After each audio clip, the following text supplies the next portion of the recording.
Supreme court ने फौजी अदालतों में सिविलियंस का ट्रायल जारी रखने की इजाज़त दे दी है। फौजी अदालतों में ट्रायल का हतमी फैसला सुप्रीम कोर्ट के फैसले से मशरूत होगा। मिलिट्री कोर्ट्स ट्रायल का हतमी फैसला नहीं सुनाएंगी और सुप्रीम कोर्ट केस की आइंदा समाअत जनवरी के तीसरे हफ्ते में की जाएगी। अपडेट आप तक पहुंचा रहे हैं। 5-1 की अक्सरियत से ये फैसला आया है। लार्जर बेंच ने inter court appeal of free can को नोटिस भी जारी कर दिए हैं, जबकि जस्टिस मुसर्रत हलाली की जानिब से फैसले से इख्तलाफ किया गया है। अदालत की जानिब से 5-1 से ये फैसला सुनाया गया है। जस्टिस मुसर्रत हलाली की जानिब से अक्सरियत फैसले से इख्तलाफ किया गया है। सुप्रीम कोर्ट ने फौजी अदालतों में सिविलियंस का ट्रायल जारी रखने की इजाज़त दे दी है। फौजी अदालतों में ट्रायल का हतमी फैसला सुप्रीम कोर्ट के फैसले से मशरूत किया गया है और मिलिट्री कोर्ट्स ट्रायल का हतमी फैसला नहीं सुनाएंगे। ट्रायल का आगाज़ कर दिया जाएगा लेकिन हतमी फैसला नहीं सुनाया जाएगा। फयाजुल हसन चौहान हमारे साथ मौजूद हैं। चौहान साहब अस्सलाम वालेकुम, बहुत शुक्रिया हमें ज्वाइन करने के लिए। कैसे देखते हैं इस फैसले पर, आपके क्या कमेंट्स हैं? जो सिविलियंस का ट्रायल है अब फौजी अदालतों में उसका आगाज़ आज से ही हो जाएगा। बिस्मिल्लाहिर्रहमानिर्रहीम। मैं ये समझता हूँ कि आज का फैसला पाकिस्तान की तारीख में भी और पाकिस्तान की जुडिशरी की तारीख में भी सुनहरे हल्फां से लिखा जाएगा। और आज के फैसले के बाद पाक फौज के शोहदा और सिविलियन जो शोहदा थे जिन्होंने पाकिस्तान में दहशत गर्दी की कार्रवाइयों में अपनी जान जाने के सपुर्द की, उनके लवाहिकीन, उनके अजीज़ व कारब के सर भी फख्र से बुलंद हो गए। आज के फैसले के बाद पिछले 4-5 माह से जो दहशत गर्दी की एक लहर पाकिस्तान में आई हुई थी, जिसमें हर रोज 1 से लेकर 4-5 वाक़यात पाक फौज और सिक्योरिटी फोर्सेस के ऊपर दहशत गर्दी की कार्रवाइयाँ होती थी और 2-4 जवान और अफसर से लेकर 25-30 जवान और अफसर डेली शहीद हो रहे थे। और आखिरी ऑफशूट आपने डेरा इस्माइल खान में देखी। आज के बाद उसके रास्ते में भी इंशाल्लाह रुकावट खड़ी होगी और उसकी सरकोबी होगी। और मैं ये समझता हूँ कि पिछला जो फैसला था उसकी वजह से जो नदामत का एक माहौल था हमारे पाकिस्तान के अंदर अवाम और पाक फौज के शोहदा के लवाहिकीन में, वो भी धुल गया है। और बिल्कुल सुप्रीम कोर्ट ने ठीक फैसला दिया है। 9 मई के वाक़यात से हो या आपके TTP के जनाब हर रोज होने वाले दहशत गर्दी के वाक़यात हो, इसमें जो लोग अमली तौर पे फिजिकली प्रूफ्ड ऑडियो वीडियो के जरिए से अगर वो पकड़े जाते हैं कि उन्होंने आर्मी इंस्टॉलेशन पे हमला किया, तो उनका केस मिलिट्री कोर्ट्स में चलना चाहिए। और आज सुप्रीम कोर्ट ने उसको इंडोर्स कर दिया है और उसके इंशाल्लाह बड़े दूररस नताइज इंशाल्लाह पाकिस्तान की आवाम को नजर आएंगे और पॉजिटिव नताइज नजर आएंगे। ठीक है। रहनुमा IPP हमारे साथ मौजूद थे फयाजुल हसन चौहान साहब, आपका बहुत शुक्रिया। हुसैन मुफ्ती साहब हमारे साथ मौजूद हैं, माहिर कानून हैं आप। सर बहुत शुक्रिया आपके वक्त के लिए। अस्सलाम वालेकुम। और इस फैसले को आप कैसे देखते हैं, आपकी क्या इस पर टेक है?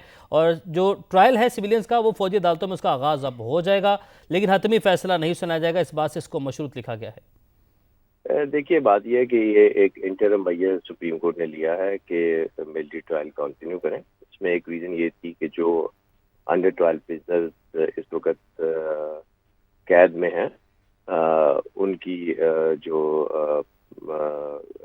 ये सख्तियाँ हैं अंडर ट्रायल प्रिजनर के तौर पे, इनको भी कम किया जाए। इसकी रीज़न ये है कि एक बात ये भी आई कि शायद मिलिट्री कोर्ट में सिविलियंस के ट्रायल से कुछ फंडामेंटल राइट्स मुतासर होंगे उनके।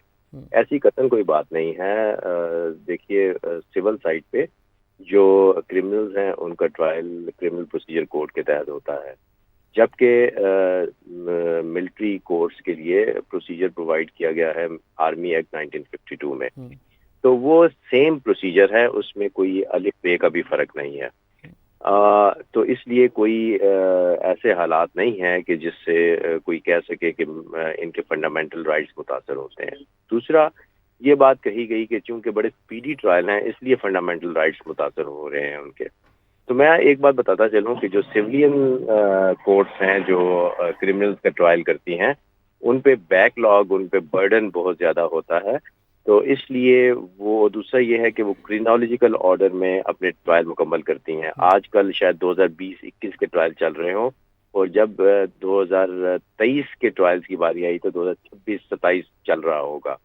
तो ऑब्वियसली बेहतर ये है कि जो एक अंडर ट्रायल प्रिजनर है, जो स्ट्रेस का शिकार भी है कि मेरा केस का फैसला क्या होगा क्या नहीं होगा, और दूसरा ये है कि अगर फर्ज करें कि एक बंदे ने बरी होना है तो वो 2 महीने में बरी हो जाए ट्रायल फेस करके तो बेहतर है, या वो 10 साल ट्रायल भुगतता रहे और उसके बाद बरी हो तो उसके 10 साल कौन वापस करेगा? These are the questions which lead us to a conclusion کہ ملٹری ٹرائل جو ہیں سویلینز کے اس میں کسی قسم کا فنڈامنٹل رائٹ کا بریچ نہیں ہے. تو یہ سارے حالات واقعات سے سپریم کورٹ کو آگاہ کیا گیا. مزید یہ ہے کہ دیکھیے ہماری انٹیلیجنس ایجنسیز ہیں, ہمارے آرم فورسز کے ہیڈ کوارٹرز ہیں, وہاں پہ ہزاروں کی تعداد میں سویلینز کام کرتے ہیں. اگر کوئی سینسٹیو انفارمیشن وہاں سے کوئی سویلین ڈرین کرے یا کسی کو بیچے یا کسی سے شیئر کرے تو آپ کا کیا خیال ہے کہ وہ ایک انفارمیشن تو انٹرسیپٹ آپ کی ایجنسیز نے یا آرم فورسز نے کر دی ہے اور اسے لیک نہیں ہونے دیا, تو جب وہ سویلین سائٹ پہ ٹرائل ہوگا وہ سب انفارمیشن یا وہ سب فائل جو کے کانٹینٹس ہیں وہ چالان کا حصہ یا رپورٹ جو انویسٹیگیشن رپورٹ ہے اس کا حصہ بنے گی, تو وہ اگلے دن انٹرنیشنل میڈیا پہ فلیش ہو رہی ہوگی. تو اس لیے میں سمجھتا ہوں کہ آج ان تمام حالات واقعات اور موروثی حالات کو سامنے رکھتے ہوئے سپریم کورٹ نے فیصلہ دیا ہے. ایک انٹرم میئر ہے لیکن ہوپ فلی وہ فیصلہ انشاءاللہ یہی آئے گا جو میری دانست ہے یا جو میں ملٹری لاء کو سمجھ سکا ہوں کہ یہ ملٹری ٹرائل پاسبل ہیں سیولینز کے فیوچر میں. اور یہ بھی بتاتا چلوں کہ جب سے پاکستان بنا ہے, جب سے آرمی ایکٹ اسٹیچیوٹ بک پہ آیا ہے, جب سے آفیشیل سیکرٹ ایکٹ اسٹیچیوٹ بک پہ ہے, بہت سارے ہزاروں کی تعداد میں ملٹری ٹرائل سیولینز کے ہوئے ہیں جن کو سپریم کورٹ اور ہائی کورٹ نے اپروو بھی کیا ہے. ٹھیک ہے, آپ نے تمام جو معاملات ہیں اس کو بڑا خوبصورتی سے اس کو بیان کر دیا ہے, بڑا واضح کر دیا. کوثر مفتی صاحب ہمارے ساتھ موجود ہیں. سر بہت شکریہ آپ کے وقت کے لیے.